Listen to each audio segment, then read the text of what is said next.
So good afternoon, everyone. Thank you all so much for joining the Californians Deserve Credit Town Hall.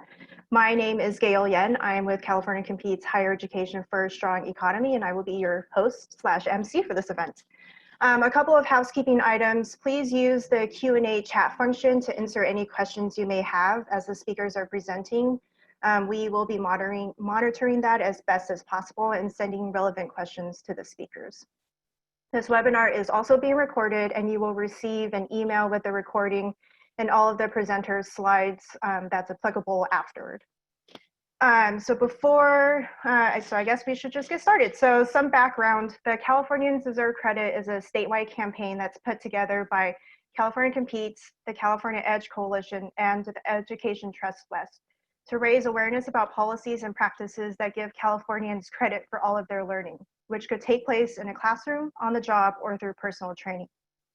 This is especially timely and important given the pandemic's impact on our state's economy, with about 8 million Californians filing for unemployment in the last 6 months.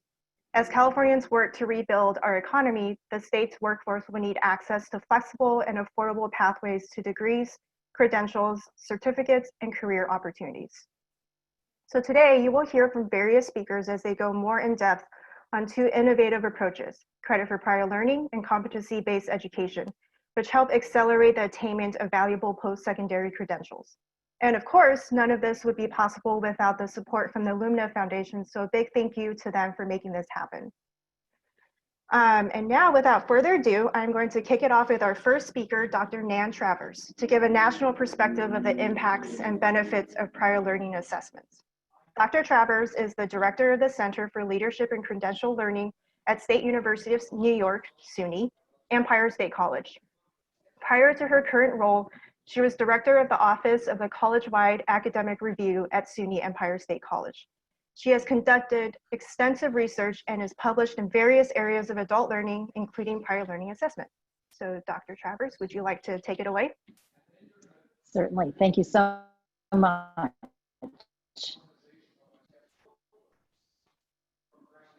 Okay, so I'm going to take just 15 minutes to run through some thinking that we are doing at the national level, and really thinking about the relationship of recognizing learning, all types of learning, and credentialing. And I just have to get my pointer. There we go. So as we look at the issues that are really facing us in the United States right now, these are numbers that probably many of you are very familiar with, where we've got around 90 million students with less than a college certificate, and 36 million of those having some college and no degree. The time to completion for many students is a very long time and very difficult for them. We see that through evidence of how many people go part-time and how many people are not able to complete within the time period that we think about. We also don't recognize when somebody steps away from their education and only have some credits or have accumulated some of the learning, but it's not sealed in a degree. We tend to not recognize that at all. So we treat learning that's not sealed in a degree as though it does not exist. We also have a lot of barriers for students when they're trying to come back, and they have lots of learning from many different sources. And so when we look at our policies around being able to accept outside or external learning into a degree program, if you look at that, you'll start to see that those policies are really structured to prevent certain people coming in versus being very open. And so we have to start to rethink about how we're looking at the barriers and the ways that we address higher education. All of this also adds up to significant amounts of money that are really lost when students aren't completing a degree. So when we look at this from kind of another perspective, that 90 million is the 54 and the 36 split out there, where the 36 are with some college and no degree. And that 4 is representing the students who actually have a degree. And so when we start to look at that across, we tend to think of that blue bar as the part that has college level learning, while college level learning spans across all of these different groups of students. The lack of credentialing is also a serious equity issue. And we've looked at many, many different studies, and the numbers are all over the place. So if you look at, if you go to different federal numbers versus private studies, et cetera, you start to see numbers so far all over the place that it begins to get very confusing. So what we did is we started to look at the pattern across it, and pretty much on average, we're seeing that the white students are having the higher completion rates at about 15% lower for Latino students and around 20% lower for Black students. But what I want to really point out is this differential is really learning that has not been documented. And so those students have the learning, but they don't have it sealed within a degree. When we also look at what's happening with the COVID-19 pandemic, we're seeing also that there's an increase in students not completing. Many students have had to step aside. And so the Simpson-Scarborough did a study back at the end of April. There doesn't seem to be some current numbers quite yet, but we will see them soon, where we really are seeing, again, a differential between the white students and minority students in terms of being able to return to college this fall or have had their plans significantly affected. This means that we have many more students now that were on a pathway that have been interrupted.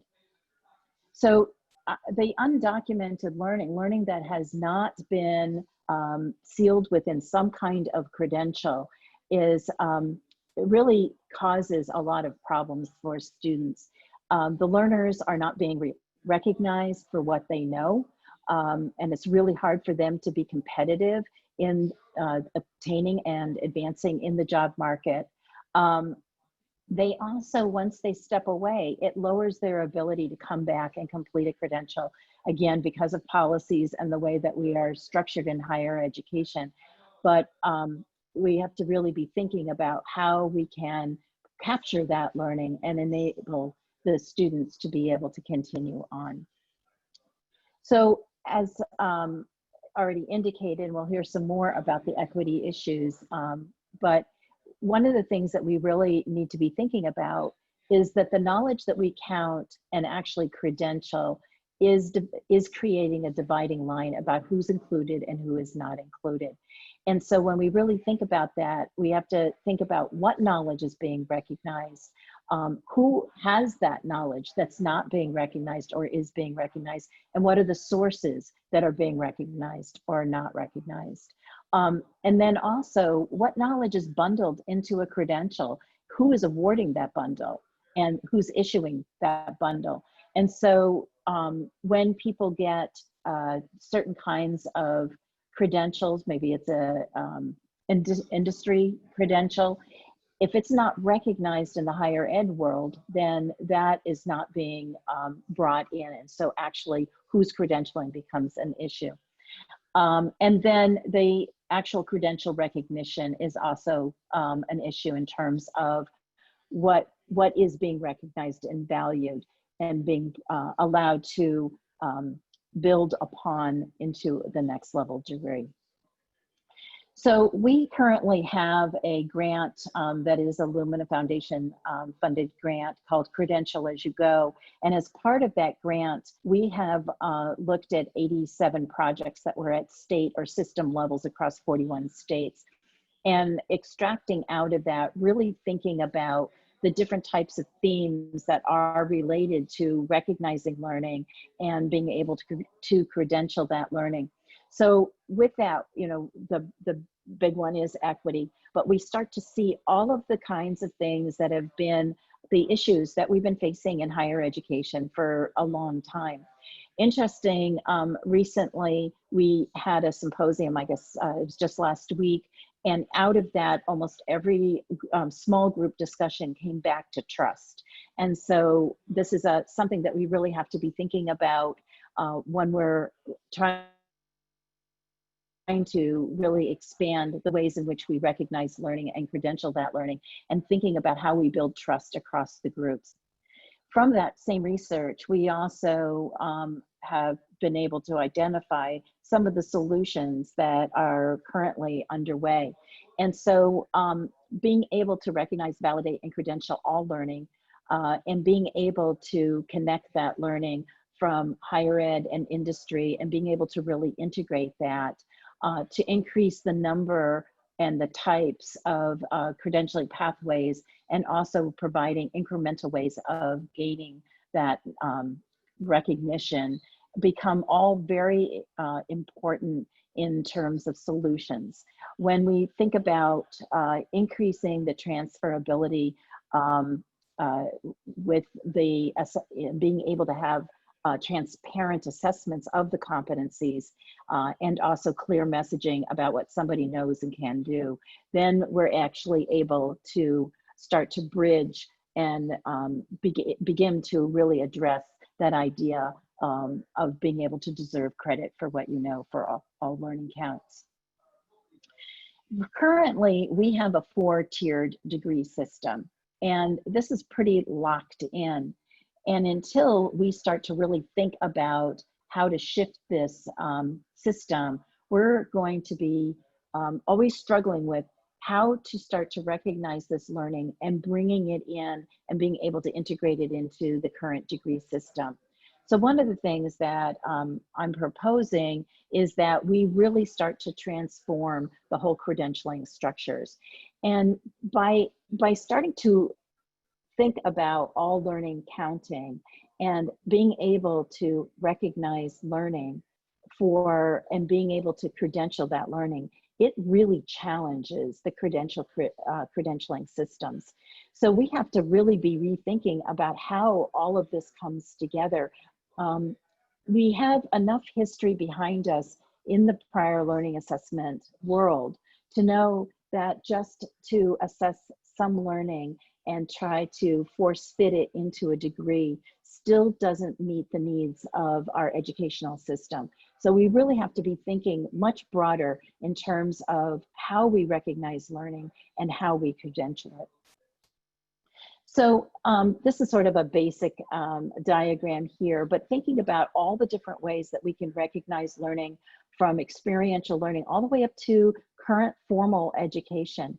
And being able to think about that from a competency perspective, being able to take those competencies and think about how to link them, how to think from a modularization perspective, being able to unbundle and rebundle that learning enables us to reconstruct and recombine these competencies to form credentials that meet the demands. And so as we start to really look at being able to recognize learning, we have to be thinking also in terms of those pathways where they fit in. So in the grant, we have been working with groups of faculty and looking at ways of developing these pathways. And so I'm gonna, for a few minutes, just go through a few of these pathways so that you can get a kind of a sense of what I'm talking about. So the first one is thinking about it as a stepwise as you go. And so I have here labeled the external learning, which really is referring to all the different ways that a student has gained knowledge that can be assessed to come into a higher ed credentialing pathway. And that can stem from actually transfer credit. It can be from military, from other outside sources, from experiential learning. There are many different ways that people can be bringing that learning in. And thinking about how those can be brought in and combined with some additional learning that then builds into things like the micro-credentials, certificates. You can add in micro-credentials at another spot, and building to a degree such as an associate degree, adding on additional micro-credentialings, adding on to another degree. And so students are gradually building up their credentials as they go along, but are incorporating all the different ways that they have knowledge in that pathway. The second one is called add-on as you go. So in addition, you've got still that external learning appearing at all different phases as you're going through the pathway, but students are able to pick up additional credentials to increase the depth and breadth of their learning and also to increase their specialization for employability. So we can be thinking about a student might come in directly into a certificate or into a degree program, but then be able to also pick up additional credentialing and have additional learning evaluated that fits into it. So it builds as they go along. A third one is the auto award as you go. And the auto award is looking at being able to pick up the credentials as you're on the path. So let's say somebody is going for a bachelor's degree, and when they reach the point that they have met a certificate or a micro-credential or an associate degree, they're able to automatically be awarded that degree. This becomes really important when we talk about increasing access, increasing the completion rate, because we have students who step away from a four-year degree that might have the equivalent of an associate's degree and a certificate, maybe some micro-credentials, but they go completely without anything, and they are treated as though they have nothing. Well, if we took it on the onus of ourselves to be able to award those credentials as the student meets it, then those students are actually recognized for what they do know and are able to use that knowledge in a recognized way. The fourth one is called transfer as you go. And so what we're starting to talk about is the ability for different institutions to partner around these credentialing pathways. And because of it's kind of resource sharing, because of different resources, sometimes it doesn't make sense that each institution offers the exact same thing. But a student could be taking a micro-credential at one institution and already have it built into a transfer agreement where it builds into the degree at another institution. In addition, there would be ways to also integrate external learning. So an example of this might be that one of the pathways that we're working on in the grant is that the faculty are designing a micro-credentials and entrepreneurship, but they're also looking at a certificate, an associate's degree, and a bachelor's degree. And so some of those pieces might be offered at the associate level and some at the bachelor's level, but they would transfer back and forth and fit into everybody's degree. The fifth one is called partner as you go. And the partner as you go is where we build in, very much like the articulation agreement, but now with a partner where the industry partner has either competency or they've got formal training, licenses, certifications, and those are evaluated in a way that they can come in to the pathway. And at the same time, it may be that the pathway, it leads people to those recognitions in the industry partnership. So for example, we've been working with CVS Health and have evaluated their store manager training, and that is built into a bachelor's degree in business management. So the degree has been built around that learning that has been evaluated. And so students are able to get a micro-credential and also work towards a degree at the same time by being able to recognize that learning. So altogether, gets a little busy when you try to put this all together, but it does give us a sense of these different ways that we can take learning that is acquired in all the different formats and being able to bring them along into a credentialing pathway that is that's purposefully looking at that external learning and how that fits in. So what we see is that from an educational point of view, we tend to think about students coming to us, getting their credentials, and then they go away. And when they step away, we tend to not think about really what are they doing and what are the other things that they are part of their lives that could be part of their educational pathway. And we have to start to rethink how at higher education that we really exist in the lives of the students. They're involved in work, in family, in community that's ongoing throughout their lives. And we really have to stop thinking about education stopping at certain points and thinking about how using incremental credentialing pathways that we can really be in the lives of the students.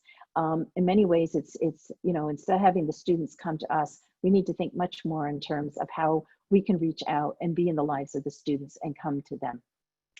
So that was a very quick presentation in terms of thinking about where we are from the national perspective around all learning counts. So thank you very much. Thank you. That was extremely useful and really helpful. We had a couple of questions come in.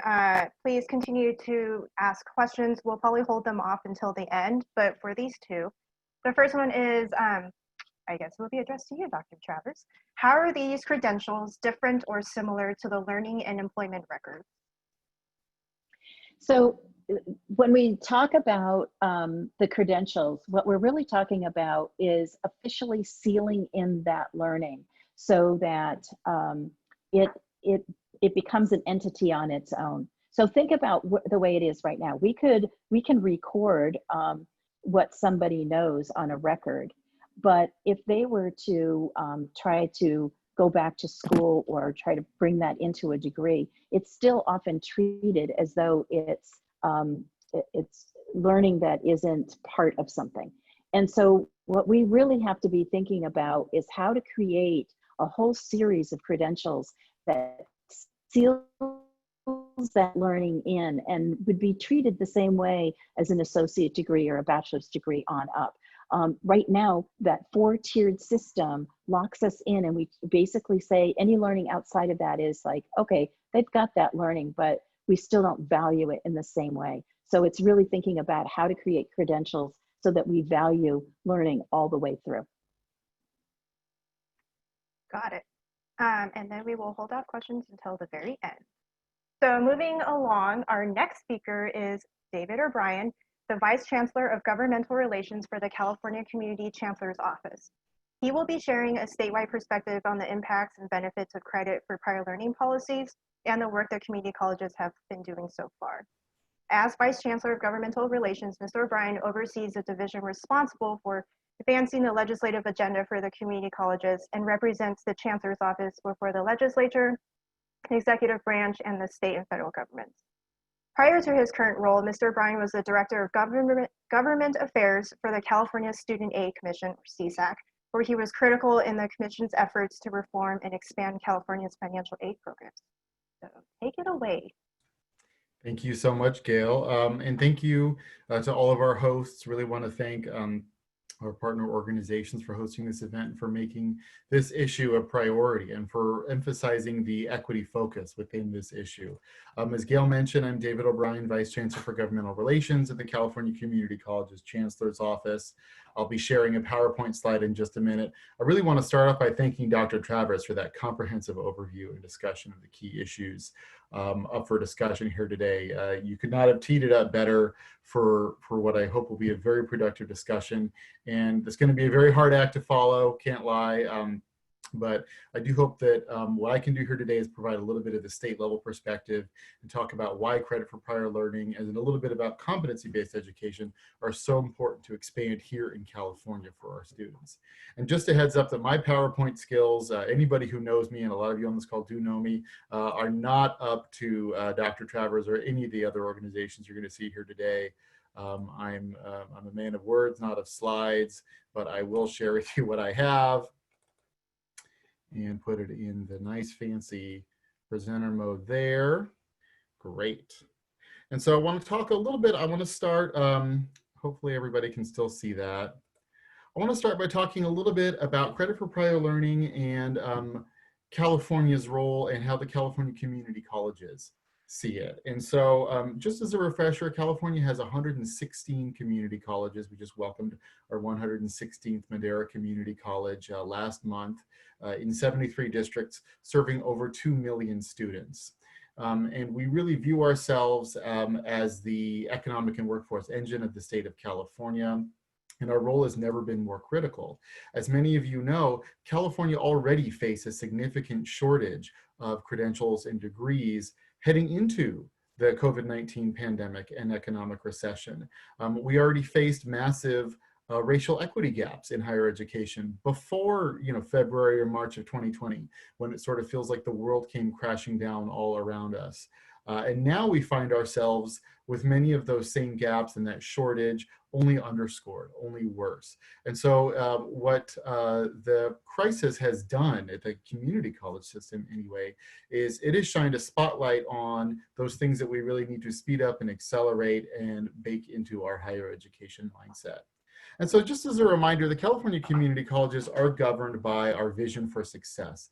This is our system North Star. This is this really defines how we view our system within California's economy and within California's higher education system. And it is designed for a situation like the COVID-19 pandemic. I think there were some that when the economy went south, when we went into all virtual learning, there were some who asked us, well, are you stepping away from the vision for success? Is it going on pause? And as our chancellor, Eloy Ortiz Oakley, said, some of you have heard him say this, now is not the time to take our foot off the gas, it's the time to floor it, because we need to do this for our students.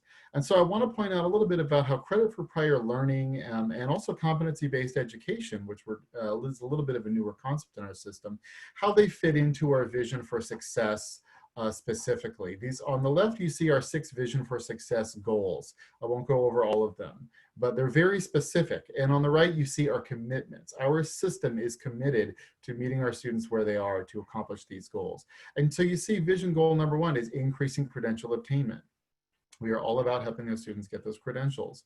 You can see that we're also focused on decreasing the average number of units our students need to attain. We don't want our students to spend so long in our system that they get burned out or that they spend more money than they need to. We want them to have the supports they need to know what courses they need to take and what credit they have, what credit they can earn for prior learning or education, as well as, of course, increasing employment for our career education students in their chosen field of study.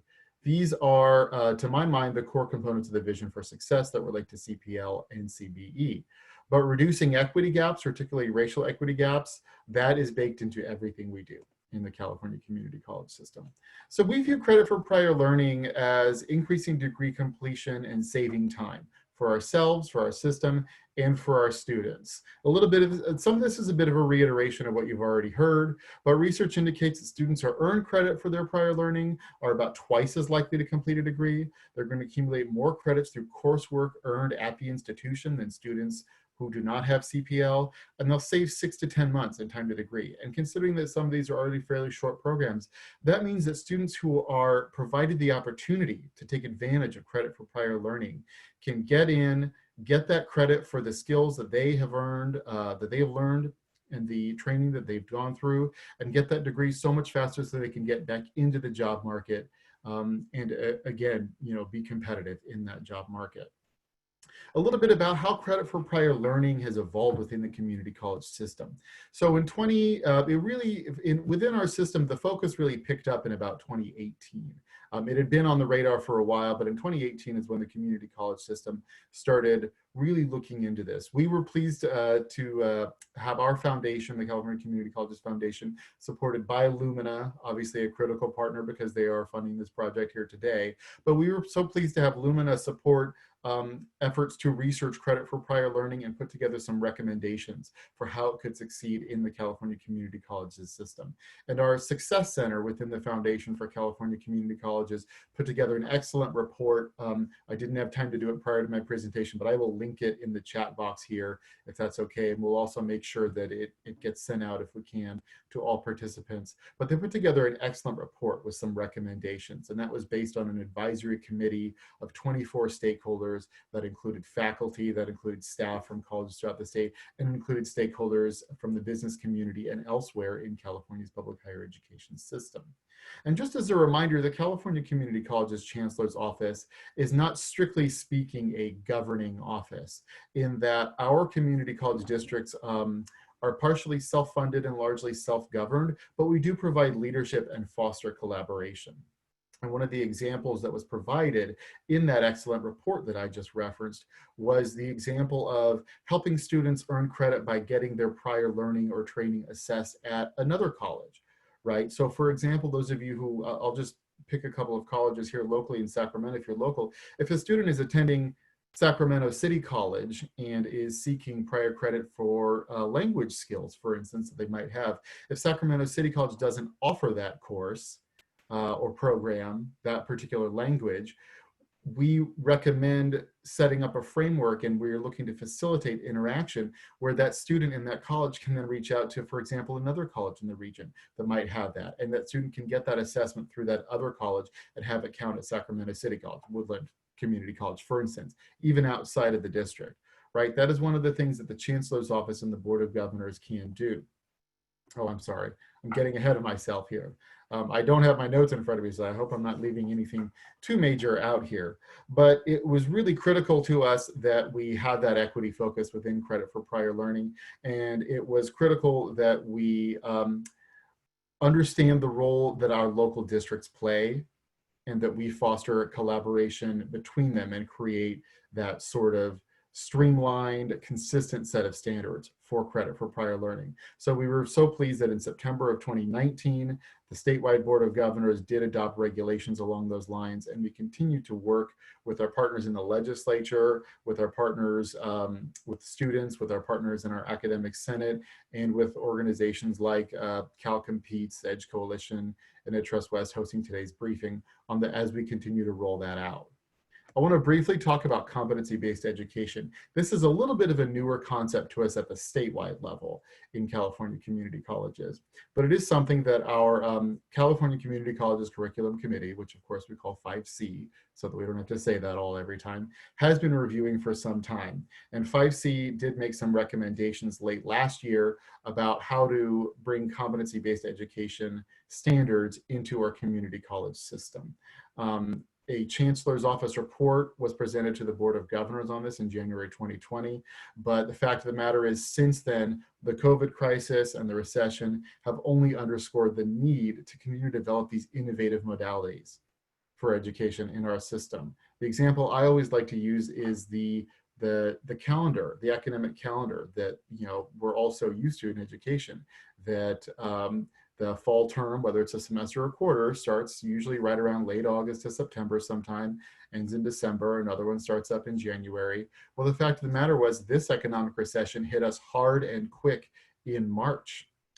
And if we had, and as we look to whatever the future of the California economy is, if we'd had more competency-based education offerings throughout our system, a lot of students might not have had to wait till the summer term or the fall term to enroll, to go back and get those skills and upskill. And that's something that we are pleased to see that our online college, Calbright College, is doing, and we expect them to continue to lead in this area.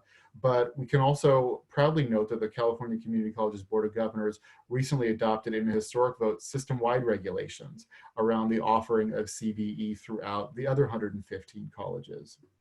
And we're going to continue to work with the field to see how this can best be offered. But I do just want to highlight that as part of the development of those regulations, we worked with an equity expert to ensure that the pedagogy, and that's not a word that those of us in government relations get to use often. My academic affairs colleagues are much more comfortable talking about things like pedagogy than I am, but to ensure that the curriculum was culturally responsive and culturally diverse and relevant. And that's something that we know that not necessarily within CBE, but within higher education in general, has obviously been a priority of policymakers for some time now. The legislature, of course, just recently adopted new requirements for the offering of ethnic studies curriculum in the California State University system. We're anticipating something similar may be adopted for California community colleges. And it's something that we're already working on, not just in our sort of traditional seat-based offerings, but in competency-based education as well. I want to just close by noting, and I'm sure there'll be many questions, I'm aware that this was a high-level overview, but I want to just close by noting that it is so critical to continue partnerships as we look to this. And this is something that, regrettably has not gotten easier in an all-virtual world where most of us, I think, have been working from home for many months now. And so it takes a little extra effort to ensure that that collaboration happens. But whether it's with the business community, whether it's with our faculty partners, whether it's with the legislature and the governor's administration, or whether it is with the most important group of stakeholders in all of this, our students, I can't emphasize enough how much we at the California community colleges, both the state office and our local colleges, are committed to working with those partners as we continue to roll out credit for prior learning policies and begin to just sort of start that conversation, or begin to look at how competency-based education can reduce those inequities within our system.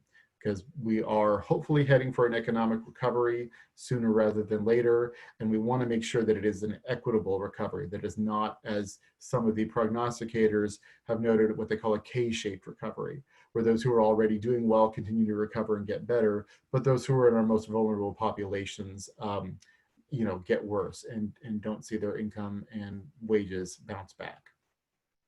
And so again, that was a brief overview, but I am going to link to a couple of reports if possible in the chat, and happy to take any questions. Thank you so much again for having us here today. Thank you, David.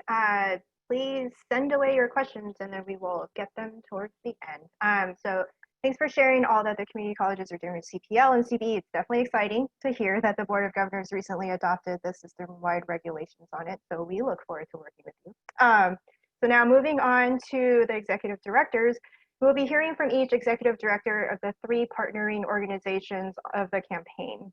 So first up, we have Dr. Sujan Jez, who's the executive director of California Competes, Higher Education for a Strong Economy. Prior to joining California Competes, Dr. Jez served as Associate Professor of Public Policy and Administration at CSU Sacramento, or Sacramento State, where she remains on faculty. She also served as the director of the CSU Student Success Network. She was an academic advisor for the California Executive Fellows Program and an associate director of the Sacramento State Doctorate in Educational Leadership.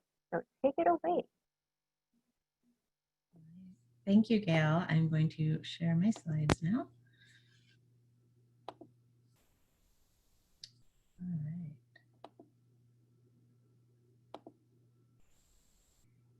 Great. Good afternoon. I'm Sujan Jez, and as Gail noted, I'm the Executive Director of California Competes. I'm excited to talk with you all about how credit for prior learning can close equity gaps and promote economic gains for our state. Specifically, I'll highlight some key findings from our brief, Credit for Prior Learning, Leveraging Past Learning to Close Present-Day Gaps, which outlines how and why CPL deserves a more prominent role among colleges and university programs. California Competes as a higher education research, policy, and advocacy org. We view higher education as both a vaccine and an antidote against economic stagnation and social stratification. We believe long-term economic growth for California will be accomplished through shared prosperity. A key part of improving college access and success is recognizing the collegiate level learning that's happening outside of college classrooms. This is particularly critical as more students roll in and out of higher ed. Right now, over a third of high school students do not go directly into college, and many who do start right after college do not complete immediately. Higher education needs to evolve to serve the needs of today's students, and we could do this via credit for prior learning. What could improved CPL policies mean for equity in California higher ed? Our research gets at this question.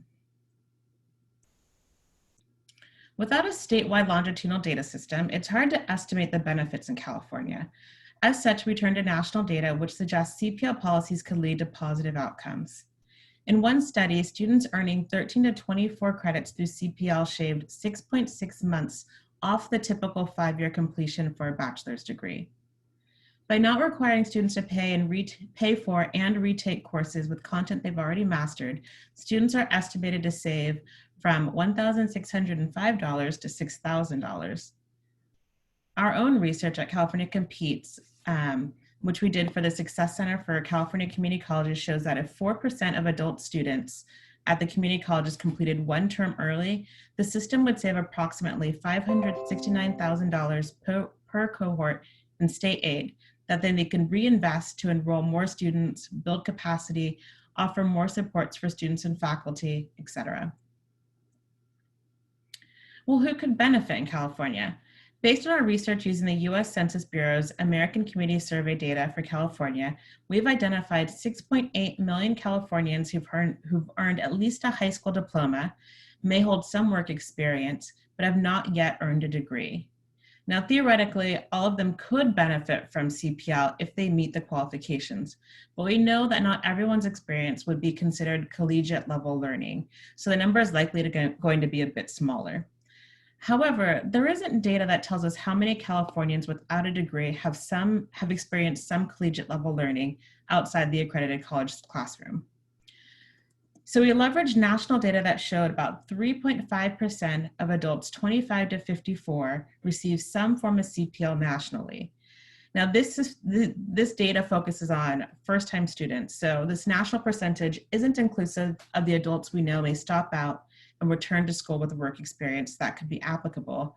So it's not capturing the full picture, but it's a place to start. And if we assume that we use this same eligibility rate, 3.5% for Californians who have yet to earn a degree, that would amount to roughly 238,000 Californians, which is the population that we use in our research.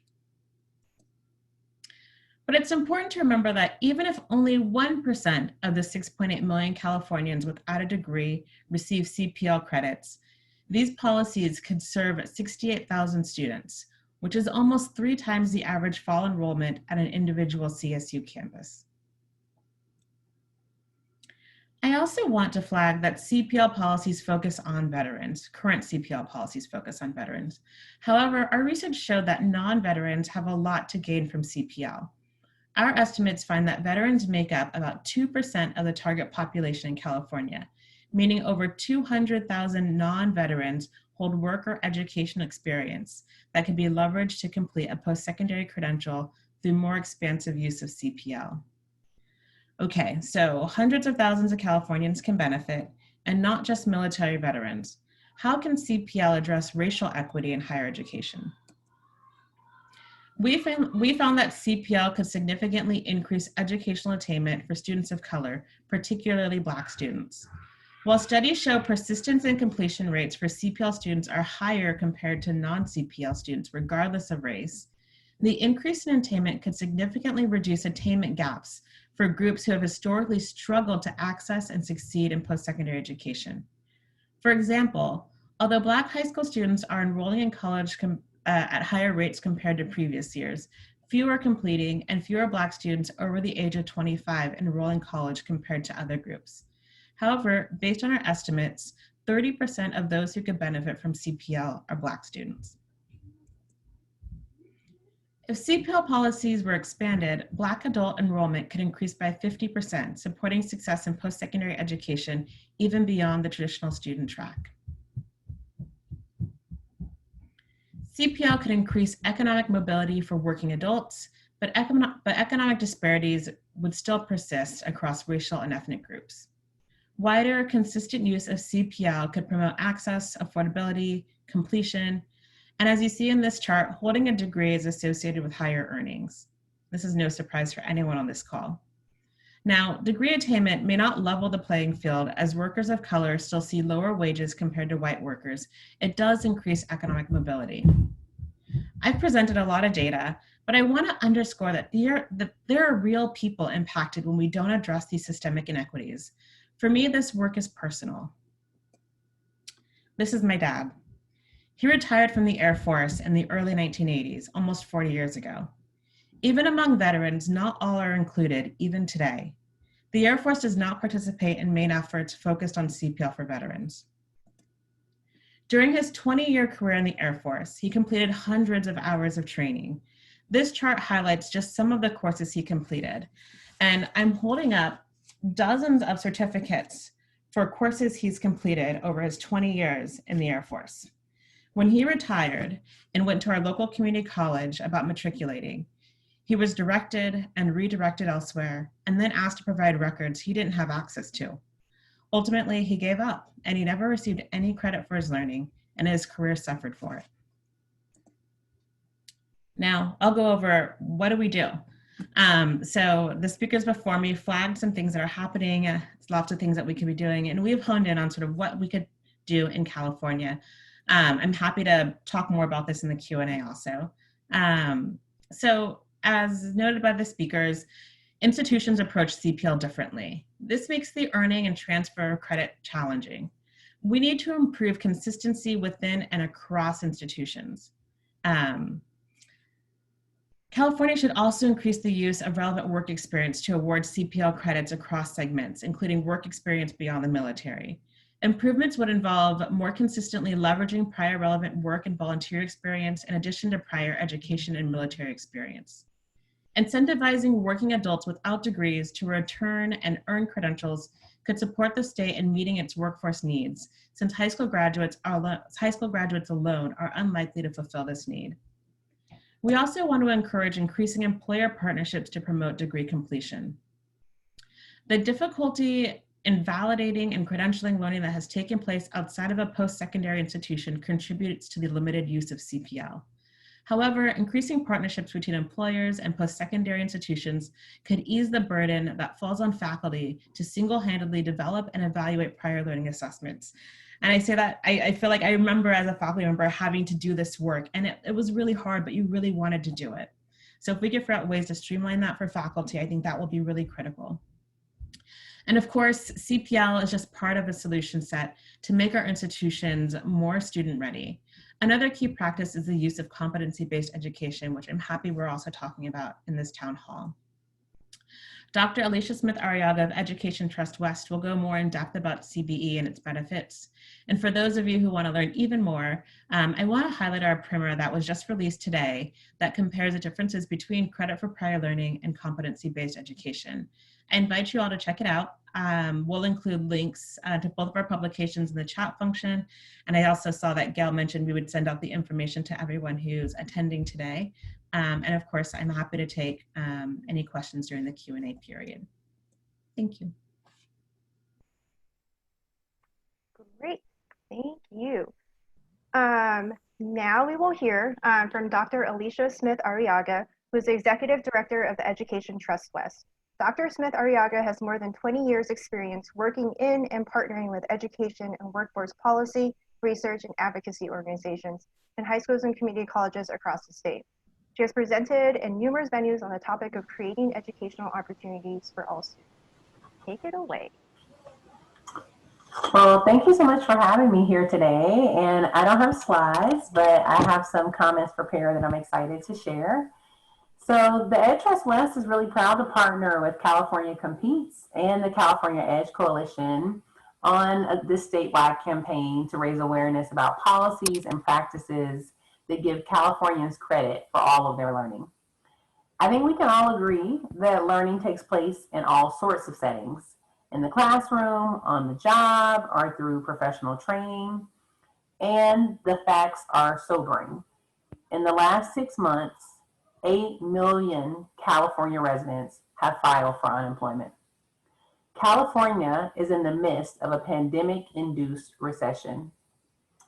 And as we work to repair our state's economy and get people back to work, we also must create more pathways to degrees and credentials that lead to meaningful careers. And as we address the racial and economic inequalities that have been exacerbated by the pandemic, we'll need to make those pathways more flexible and more affordable than they've ever been before. So what is competency-based education? So if you imagine that you're a 39-year-old single parent and you've worked as an early childhood teacher for 20 years, maybe you attended a year of college and you never finished your degree, and now you're being told that because you don't have proper credentials, you're in danger of losing your job, even if you've demonstrated the skills for that job. And now you have to go back to school, and because you took classes over 20 years ago, those credits will not transfer. And now you're back to square one. So here's something to think about. What if instead of repeating classes, there was a more efficient way to earn your credential? Competency-based education programs are designed around an articulated set of competencies that students must master. Students progress through their programs as they demonstrate those competencies at their own pace. Basically, competency-based learning is about learning about what happens outside of a traditional classroom, learning that happens outside a traditional classroom setting. So California is the 5th largest economy in the world. And in order to keep up with the workforce demands, we need to help people better access education opportunities to help them advance in their careers. The Public Policy Institute of California estimates that as many as 40% of jobs in California will require a bachelor's degree by 2030. Advocacy organizations have called for setting attainment goals of 60% of Californians with a post-secondary credential by 2030. Now, in order to meet these goals, California will need first to close its racial equity gaps. 83% of Latinx adults, 67% of Black adults in the state do not have a post-secondary degree, and 14% of California's working age adults have some college credit, but no degree. Competency-based learning is ideal for working adults. Many institutions are adopting competency-based education programs in order to improve access and equity. In a recent survey of institutions offering competency-based education programs, 42% of the surveyed institutions reported having a competency-based program in nursing and health professions. Now, based on data from the U.S. Department of Education, California's Latinx students are more likely than white students to enroll in these types of programs. Competency-based learning approaches can help students earn credentials to keep up with state requirements. For example, early childhood center employees must have certain credentials. Competency-based teacher education programs can help the lowest wage workers make sure their jobs are safe and ultimately secure higher wage positions. One more reason why competency-based learning is a good policy is that it can help close equity gaps. Clear expectations are set from the beginning on what students must know, what the outcomes are, and how students will get to program completion. Now, this approach is also designed with a high level of support for students. It's not a one-size-fits-all solution, but instead, it recognizes that learning is individual and allows for a flexible schedule.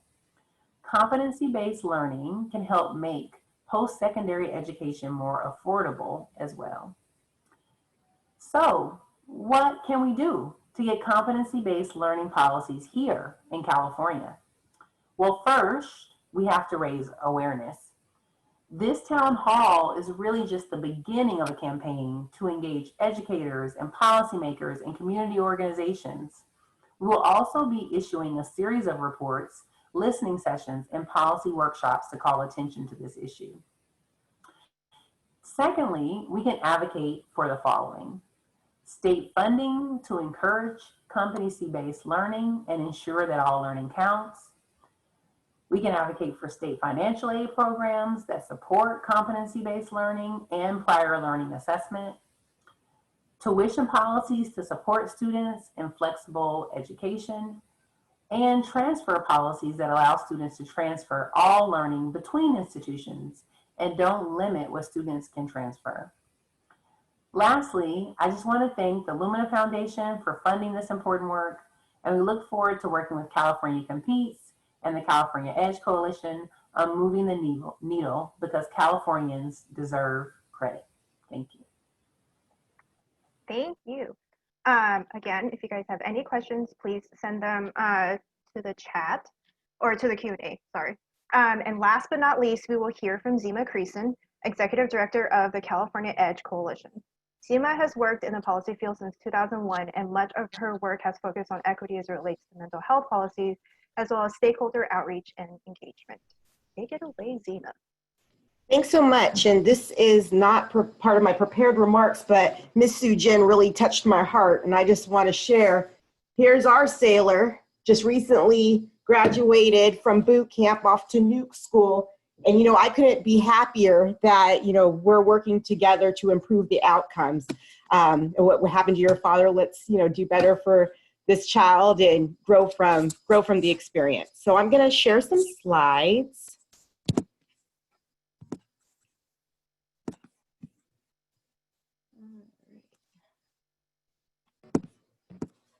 All right, so again, I'm Zima Creason. I'm the Executive Director of the California EDGE Coalition. A little bit about EDGE. We're a statewide policy and advocacy organization focused on addressing the skilled workforce shortage, creating pathways to the middle class, really advancing economic mobility for all Californians.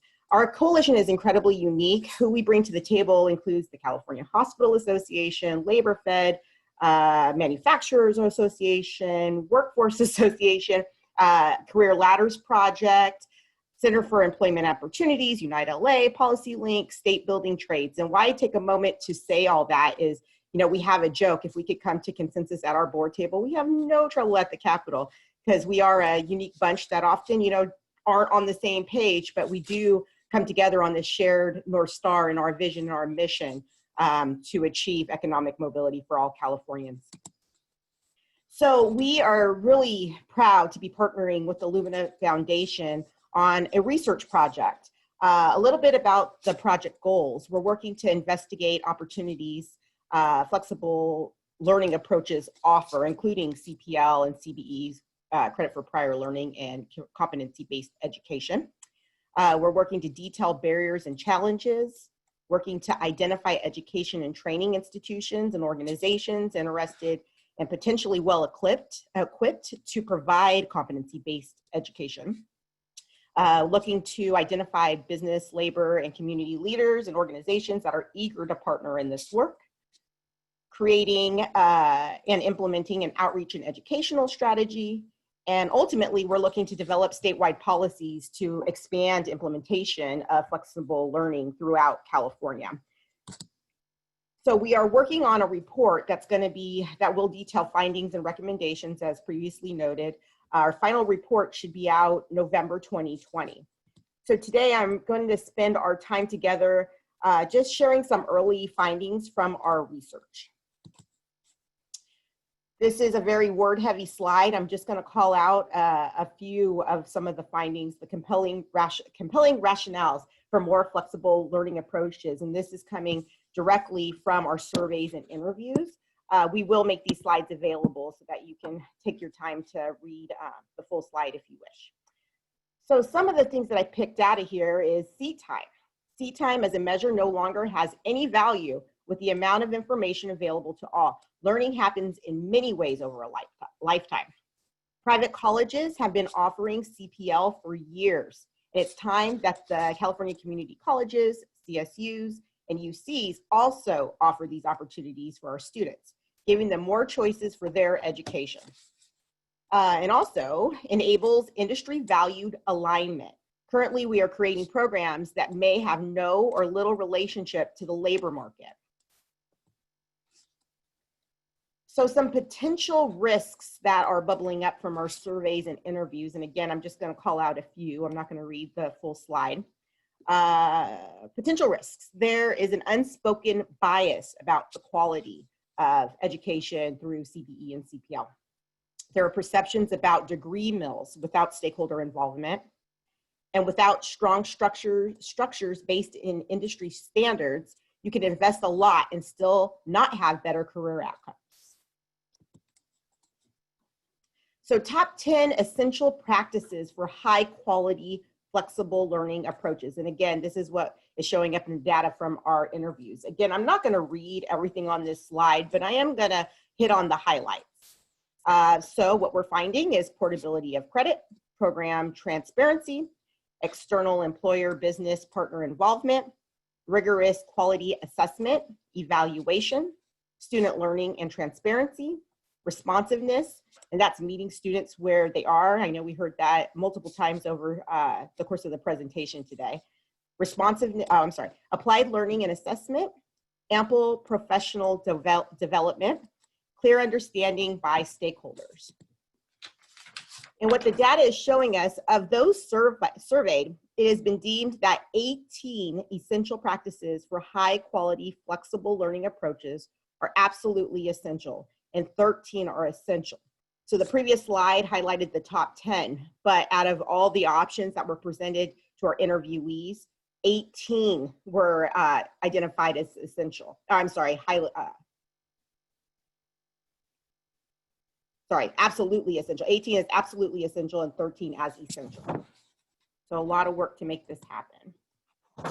So we also posed the question of what are the 10 or what are the essential practices for ensuring equitable, flexible learning approaches?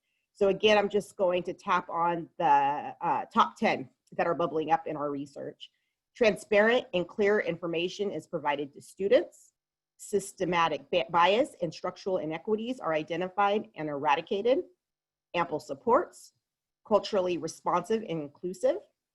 Students equipped with all technologies, learning resources, information, and support services.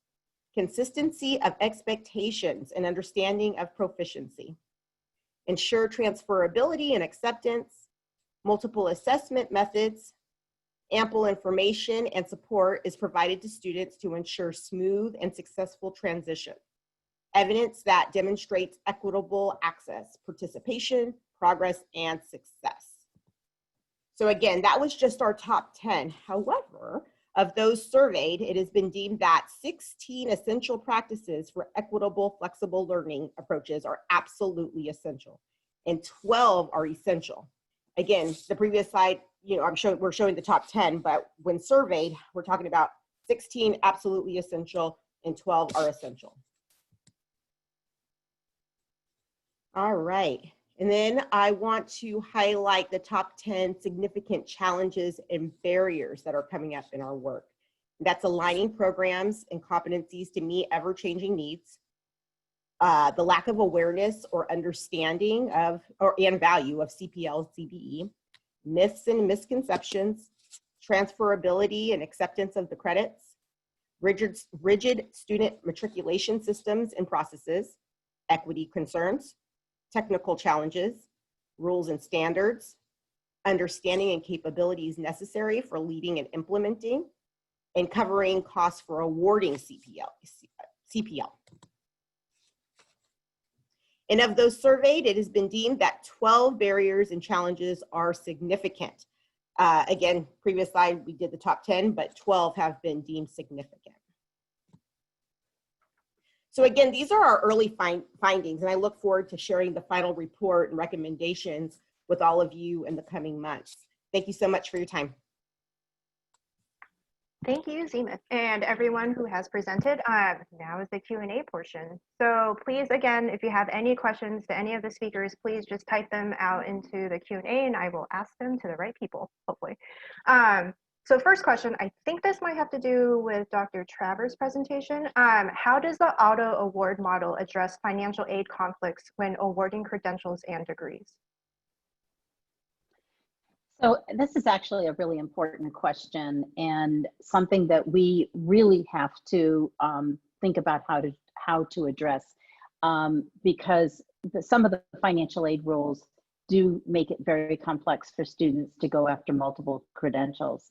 That said, if somebody's going for a micro-credential and it's part of a pathway to a degree that's been approved for financial aid, then that micro-credential fits inside that degree requirement for financial aid. So, there are some ways that it does work for students, but this is an area that we're going to have to do, I think, a lot of work around in terms of really helping students be able to be awarded to be able to attend and award credits without being bogged down financially. So it is something that has to be addressed. Got it. Our next question is for Sujin or Dr. Jez. Can you provide some background or context on why Black students stand to benefit from credit for prior learning more than other demographic groups? Yeah, happy to. One of the tricky things about doing this work for California is we had to use national data and approximations. These things aren't sort of well captured yet. So we used national data that looks at who's received credit for prior learning broken down by race. And we took those rates and applied it to the target population in California, namely those without degrees in the sort of appropriate age range to get our estimates. So Black and more directly, Black students were much more likely, or more likely nationally, to receive credit for prior learning. When we look at, and we use the National Center for Education Statistics data, and there's also a study by Kale that found that Black students were more likely also to complete, to receive awards via CPL and to then complete a degree. Great. The next question is for anyone who can answer. How can this effort, I assume credit for prior learning and competency-based education, complement the Degrees When Due initiative?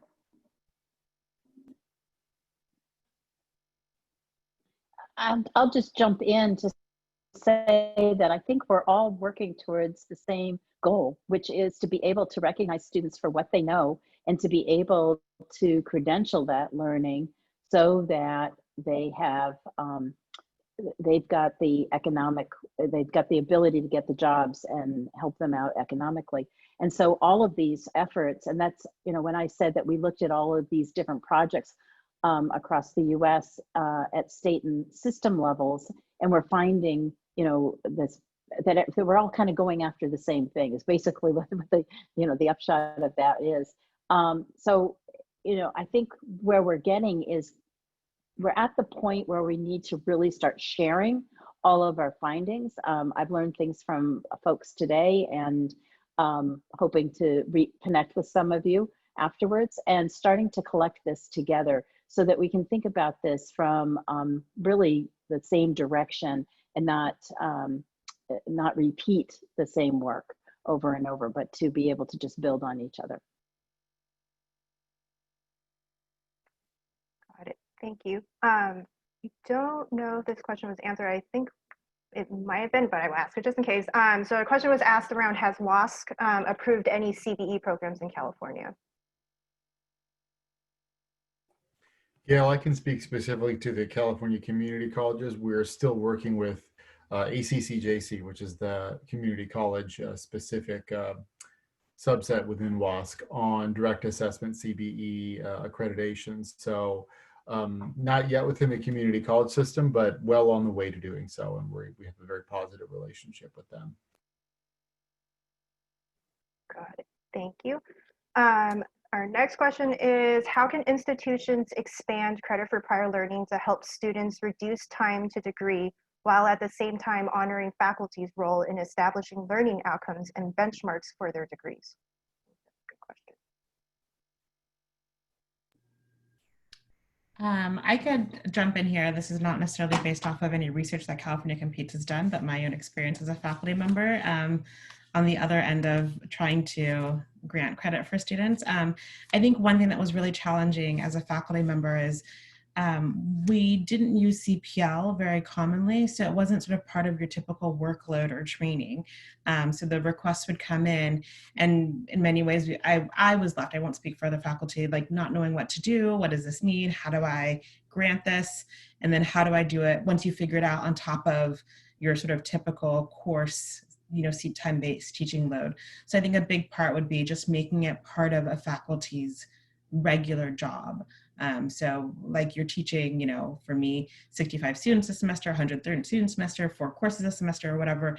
There's also an acknowledgement that you are also doing this work around granting credit for prior learning and doing that sort of assessment. So maybe it's reducing some of your classroom seat time, traditional teaching workload to have that time doing these other types of assessments for students. And then also just the training of what is this and how do I do this and who do I talk to? There wasn't sort of that clear structure either. If you wanted guidance on how do I make these assessments and how do I award credit, and does it have to be tied to a course, or can I do it outside, or all those sorts of questions, there wasn't a clear place to direct those questions. If I could also just jump in for a minute on that. My own institution has been doing prior learning assessment for coming on to 50 years. And from some of the lessons that we've learned there, and then also working with other institutions across the US with prior learning assessment, in many ways, when we talk about with the competency-based learning, that thinking about competencies enables us to really still, when we think about the work that faculty do around the development of the curriculum and making sure that the quality assurance is there, making sure good assessments are there, that's not separate from also recognizing what people bring in. I think we have to start to really think about how to use the competencies as a way of aligning learning regardless of the source. So whether it's in the classroom source or whether it's from the workplace or the military, the source doesn't matter, but the faculty still have a very important role in developing that curriculum and in developing the standards around that and thinking about assessment.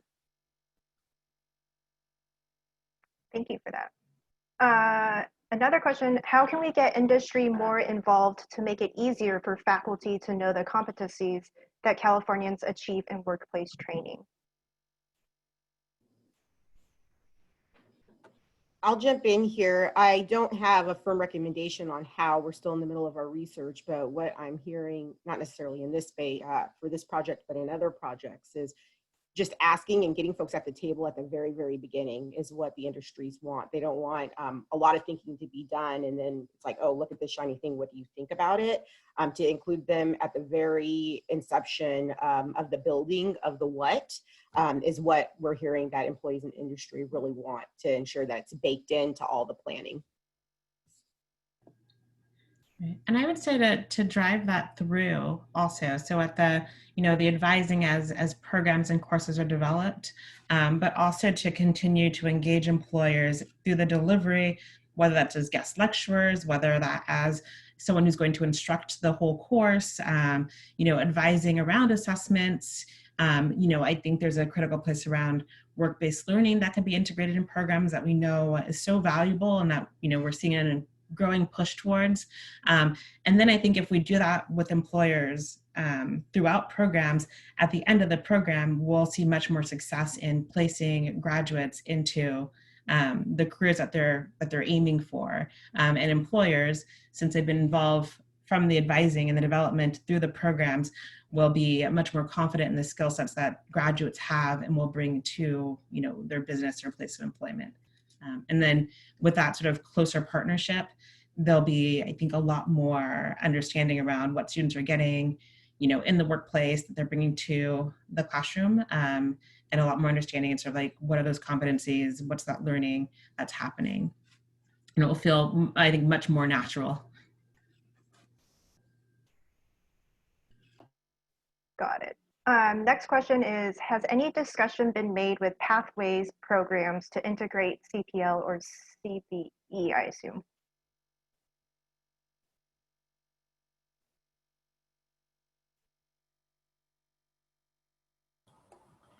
Yeah, I can. If at the community colleges, I assume the question is referring to our guided pathways programs.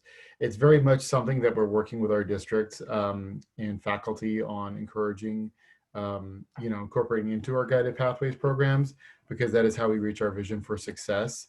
I will say specifically, in particular for CBE, it's still fairly early in the process on that, but we very much want these to be, no longer thought of as alternative modalities or methods for delivery of instruction, but just to become part of the guided pathways and part of our vision for success. So a little bit of a tentative answer, but yes, a lot of discussion and planning and stakeholder work going into that. Thank you. For Dr. Travers, can you please provide more information about existing higher ed systems that are using the automatic model for granting crediting and degrees? Sure. So right now, our understanding is Hawaii has been doing quite a bit of work on that. And we're also starting to learn about some individual schools, and I don't have the list in front of me, so I apologize, but I can get that, share that later. Where one of the issues that keeps coming up around this is that many of the student information systems and the degree auditing systems are not set up this way. And so some of the schools are developing kind of an add-on process that they're able to use in order to do that auto award. One other example, which is slightly different, but in some ways, in my mind, similar, is that there are many institutions, including my own, where we evaluate workplace learning similarly to how the American Council on Education would do, and have a credit recommendation. And we created a consortium across 5 of these institutions. And we also developed standards around that. So when a student has training or a license or a certification that one of the other schools in the consortium has already evaluated, we do an auto award on that. So that comes right in. So, so in that way, I think it's just a barely beginning practice, but I think that we're going to have to see this happening more and more. Got it. It looks like we might have an answer to the WASC CDE question, so I don't know if you wanted to address that. Yeah, thank you. Someone on my team messaged me with an answer on this I wanted to share with the folks. So it looks like John F. Kennedy University in Pleasant Hill is WASC accredited and offers CBE by exam only. It looks like that was the one that my team could dig up. So cool. So looks like we don't have any more questions left. So everybody will have 10 minutes back to their day. So thank you all so much again for joining us today. And thank you to each of the speakers for presenting today. Like Dr. Arriaga mentioned, this town hall is just the beginning. We invite you to check out the Californians Deserve Credit website, which we will share we'll post it in the link, and we will also share when we send out the recording and the slides and the different resources that people talked about today. So the website will have the most up-to-date information on the upcoming reports, listening sessions, and policy workshops, and hopefully address any other questions that you may have. So I think that's it. Have a great rest of your Tuesday. thank you. Thank you. Thank you. Bye.